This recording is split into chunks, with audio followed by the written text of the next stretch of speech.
Further mods to the Tacoma are this roof rack here. Just a budget one off of eBay.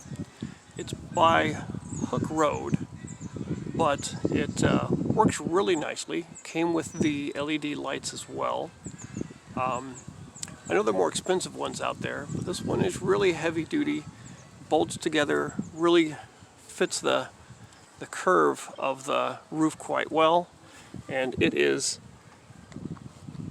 just extremely, really tough and put on there. I couldn't get a logo sticker or anything from them, so I had a place make me one. There's the Hooke Road logo there. One thing that the rack doesn't have, that some of the more expensive ones do, like Prinsu, which is twice or more the money, is this nifty little kind of rubber gasket protective thing here. So I was concerned about the rack and touching the roof, so I actually ordered for $15 from Prinsu's website this little replacement gasket or rubber strip that's for their racks. But guess what? It fits just fine on this budget rack as well, and it's a really good deal and protects the roof. So I do recommend that. So 10% Prinsu, the rest cheapy. Anyway, there are the lights. They're really bright. They're very nice. And they don't come with any type of wiring harness. But if you just do a simple wiring harness search on eBay or Amazon, you'll find really good ones. I would say look for a 4-lead one. That way you can just attach the wires, one to each light, and it's easy to go. Most say 2 leads. Look for one that says 4-lead. And here's some of the wiring harness coming down here. And I've also got some here that I tucked right into this kind of this channel along the A pillar there, because it kind of comes in 2 halves, which is a bit annoying. So I've got one strip coming up here that I fed through the weather strip down here, and the other one goes on the outside, and they meet up there. But it's a really good wiring harness.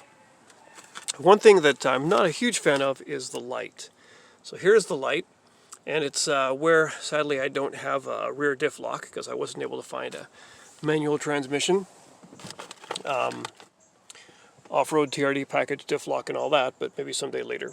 So this is the light that it comes with. Not a bad light, but I do want one that is an OEM one.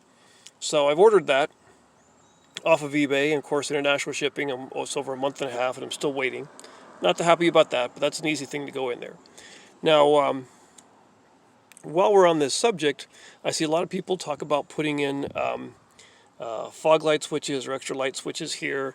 And of course, if you've got something, a blank space where you don't have the switch, you have this little blank sort of switch covering that goes in there. I heard a lot of people say just drill a hole and put a screw and pop it out. Now, don't do that to this poor little switch.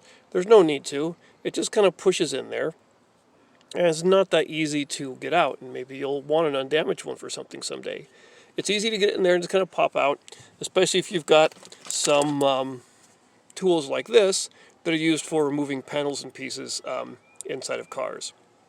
So that's what I would suggest. Even with a large flat-bladed screwdriver, you can do that. It just should pop right out. It's not really a problem. There's no need to have to destroy it to get it out. And these things are made really to come in and out quite easily. So those are the details on the Hooke Road rack and lights. Really happy with them, great quality, and the best thing, of course, is it's a great deal compared to the more expensive ones. So highly recommended.